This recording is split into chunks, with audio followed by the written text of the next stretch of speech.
Hi, this is Elliot Fishman, and here's the results of our June 2008 CTSS quiz. 10 really nice cases. So the first case, you can see it's a liver mass. The key thing in this case is it's hypervascular, but it's not as bright as the aorta. It's only as bright as the IVC. It doesn't have peripheral puddling, so it's not a hemangioma. This is not going to be hepatoma. The patient doesn't have cirrhosis. This is going to be focal nodular hyperplasia. Remember, FNH, you see a feeding vessel, hypervascular lesion, but it's not all that bright. Terrific case. Next case, what's the best diagnosis here? Multiple pancreatic lesions or a lymphangioma?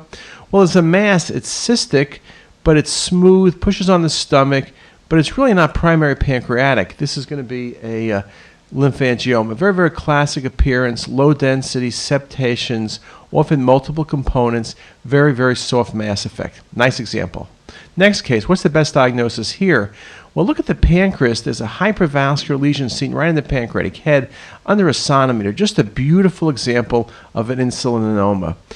Insulinoma is hypervascular, small, typically a cm or less. And in fact, if you look carefully, there are two of them in the pancreatic head. Insulinomas are often multiple, so if you find one, you better look for others. Okay, next case. Adrenal mass, what is it? Well, you go through a differential diagnosis, but this is a 1 centimeter mass. You can see early enhancement. On the late phase imaging, it becomes lower density. It washes out nicely. Carcinomas, unless they're functioning, they're going to be 10, 15 centimeters. Myelipomas have fat. This is off one limb. It's not supravascular, so it's not a pheo. Good example of an adrenal adenoma. Next case. What is the structure at the arrow? And this is a wonderful example. A patient had hemoptysis. The patient has multiple dilated bronchial arteries. That's a huge bronchial artery. There's nothing else. I had a hard time making choices or inventing choices, but a beautiful example. Enlarged bronchial arteries can lead to hemoptysis, and this is just a wonderful example. Next case, least likely diagnosis. Well, there's a beautiful example of a mass in the duodenum which ended up being carcinoma. I would have thought of carcinoma versus carcinoid. The one thing this surely is not going to be is a lipoma. Probably not going to be a GIST, but lipoma surely it's not. Very nice example. Next case.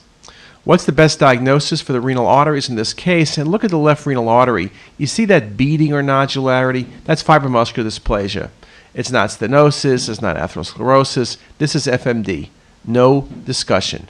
Next case. Arm pain. What's going on? Beautiful volume rendered images. You cut away. Low density lesion pushing on vessels in muscle. This is an abscess. No difficulty. It's not a liposarcoma. It's not a neurofibroma. There's no air, so it's not necrotizing fasciitis, though in truth it can become necrotizing fasciitis. This is a classic abscess. No problem. Next example. What vessels occluded based on collateral pattern? Well, if you look hard, you see the splenic veins occluded. You also see the portal vein and SMV are seen. Large gastrocolic vessels. Classic splenic vein occlusion. No problem. And finally, the last case, number 10 of 10, and almost all of these were vascular cases. Best diagnosis, beautiful enhancing lesion off the patient's superficial femoral artery. 3D shows the outpouching. Great example of an SFA pseudoaneurysm. Classic complication of patient getting an angiographic procedure. So those are 10 cases, beautiful examples of vascular cases for the most part, though I did sneak in a few things like an intramuscular abscess.